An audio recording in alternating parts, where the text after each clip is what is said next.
Ibihe byiza kuri wowe wabashije gukora subscribe kuri Sano Empire, nawe utari wabasha kubikora ariko ukaba ugiye kubikora nawe bikugendekere gutyo, ni iby'agaciro gakomeye cyane kuba warasize support ya subscribe kuri Sano Empire. Imana ibiguhera umugisha. Abasanzwe bamenyere Sano Empire tubagezaho amakuru atandukanye, haba mu buzima busanzwe, muri politiki, muri showbiz ndetse n'ahandi henshi hagiye hatandukanye.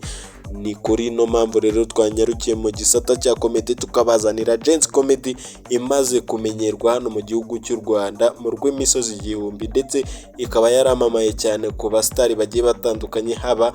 abastari muri comedy, muri filime ndetse no mu muziki, kuko bagira ibice byinshi bigiye bitandukanye bigamije gushimisha ababitabiriye ikino gitaramo se cyangwa se ino show ya comedy hano mu gihugu cy'u Rwanda. Murabizi rero uyu mugabo bita Mercy akaba ari we wanayitangije, akaba atumira ibyamamare bigiye bitandukanye ndetse ikaba inazwiho kwizamura impano zigiye zitandukanye. Ibyo ntabwo ari byo tugiye kuba twagarukaho, ahubwo icyo tugiye kuba twagarukaho ni uko uyu Mercy yagize gutya agashyira itangazo ku rubuga rwe rwa X, aho yagaragaje yuko ashaka gutumira uyu musore mwakunze cyane nk'uko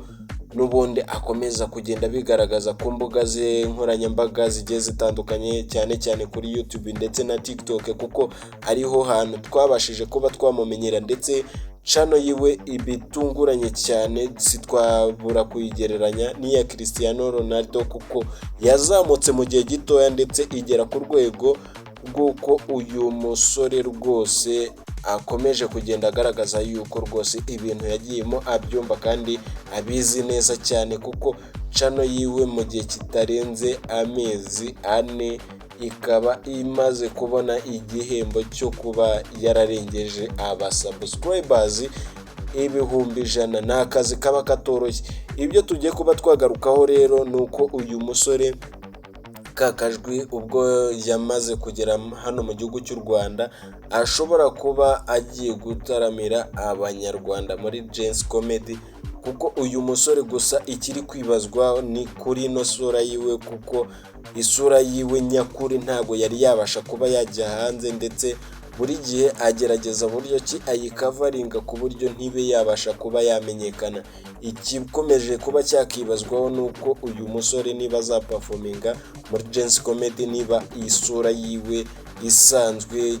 tuzayibona cyangwa se azakoresha iyindi systeme yo kugira ngo tudakomeza kuba twamubona. Ngayo nguko rero mwebwe mukunze comedy mushonje muhishiwe, ngayo nguko ibya Gents Comedy. Murakoze, kora